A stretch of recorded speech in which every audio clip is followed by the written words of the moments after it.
मोहतरम आयतुल कुर्सी शुरू हो जाती है तीसरे पारे में, अल्लाहु ला इलाहा इल्ला हुवल हय्युल क़य्यूम ला ताख़ुज़ुहु सिनतुम वला नौम लहू मा फ़िस समावाति व मा फ़िल अर्द। ये आयतुल कुर्सी जो है, अब ये एक ही आयत है, ये क्या है, एक ही आया करीमा है, एक ही आया करीमा है। और इसकी शान और फजीलत इतनी है, इतनी शान और फजीलत है कि हजूर अलैहिस्सलातु वस्सलाम ने इरशाद फरमाया कि ये वो आयतुल कुर्सी है कि जब ये नाज़िल हुई तो हज़रत जिब्रील अमीन के साथ 70,000 फरिश्ते ज़मीन पर नाजिल हुए कि आज आयतुल कुर्सी ज़मीन पर नाजिल की जा रही है।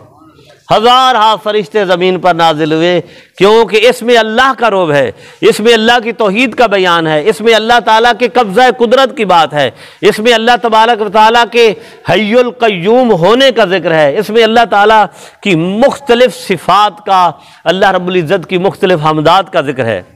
तो बिरादरान मोहतरम, आयतुल कुर्सी बहुत फजीलत वाली है, इतनी फजीलत वाली है कि जैसे पहले भी आपके सामने अर्ज़गुज़ार होते हैं कि जो फ़र्ज़ नमाज के बाद फरमान नबी सल्लल्लाहु अलैहि वसल्लम है, एक दफ़ा आयतुल कुर्सी पढ़ेगा सिवाय मौत के उसे जन्नत में दाखिल होने से कोई चीज़ रोक नहीं सकती। और फिर आयतुल कुर्सी हज़ूर अलैहिस्सलातु वस्सलाम ने फरमाया, पढ़ कर घर से निकलो, दुनिया का कोई नुकसान उस बंदे को नहीं पहुँचेगा, कोई नुकसान उस बंदे को नहीं पहुंचेगा। हजरत उबई बिन काब रज़ी अल्लाह तआला अन्हु से भी ये एक वाक़या मरवी है, और इसके साथ जो है हजरत उबई बिन काब रज़ी अल्लाह तआला अन्हु के साथ जो है आका सल्लल्लाहु अलैहि वसल्लम के एक और सहाबी हैं हजरत अबू ज़र रज़ी अल्लाह तआला अन्हु, उनसे भी ये वाक़या मरवी है।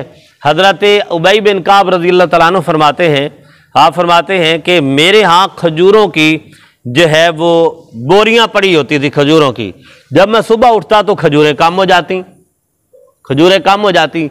मैं देखता कि उस मेरे गोदाम में ज़ख़ीरा में कोई जाता भी नहीं है, मेरे सिवा कोई जाता भी नहीं है, कोई बाहर भी नहीं आता, लेकिन जब मैं अपनी खजूरों को चेक करता हूँ तो सुबह कम होती हैं। मैं बड़ा परेशान था, अल्लाह अकबर। तो मैंने इस परेशानी में, मैं जब परेशान था तो फिर मैंने रात को जागना शुरू कर दिया कि कौन है कि ताला भी लगा होता है फिर भी अंदर आ जाता है। मैंने रात को जागना शुरू कर दिया, मैं जागता रहा और उसकी निगहबानी करता रहा, यहाँ तक कि मैंने देखा कि एक जानवर मिसले जवान लड़के, जवान जैसे लड़का होता है उस तरह एक जानवर आया और मैंने उसे सलाम किया, उसने मेरे सलाम का जवाब दिया। मैंने कहा तू इंसान है या जिन? उसने कहा मैं जिन हूँ। मैं कहा कौन हूँ? मैं तो जिन हूँ। उसने मुझे कहा कि मैं जिन हूँ। मैंने कहा कि अपना हाथ दिखाओ। जब उसने हाथ दिखाया तो मैंने हाथ देखा, तो उसने हाथ जब बढ़ाया तो मैंने देखा कि वो जैसे कुत्ते का हाथ होता है उस तरह था, कुत्ते के हाथ की तरह उसका हाथ था और उस पर, उसके हाथ पर बाल भी थे।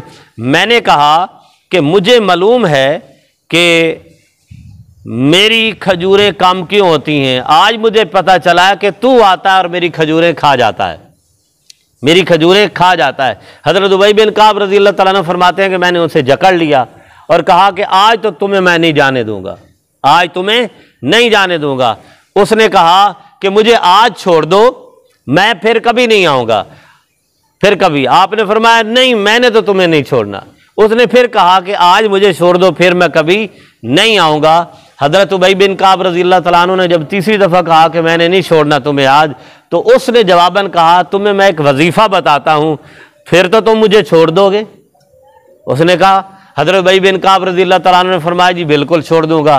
तो जाते जाते उसने कहा आयतुल कुर्सी पढ़ा करो, तुम्हारे माल में, घर में कोई चीज़ नुकसान आज के बाद नहीं पहुँचा सकती।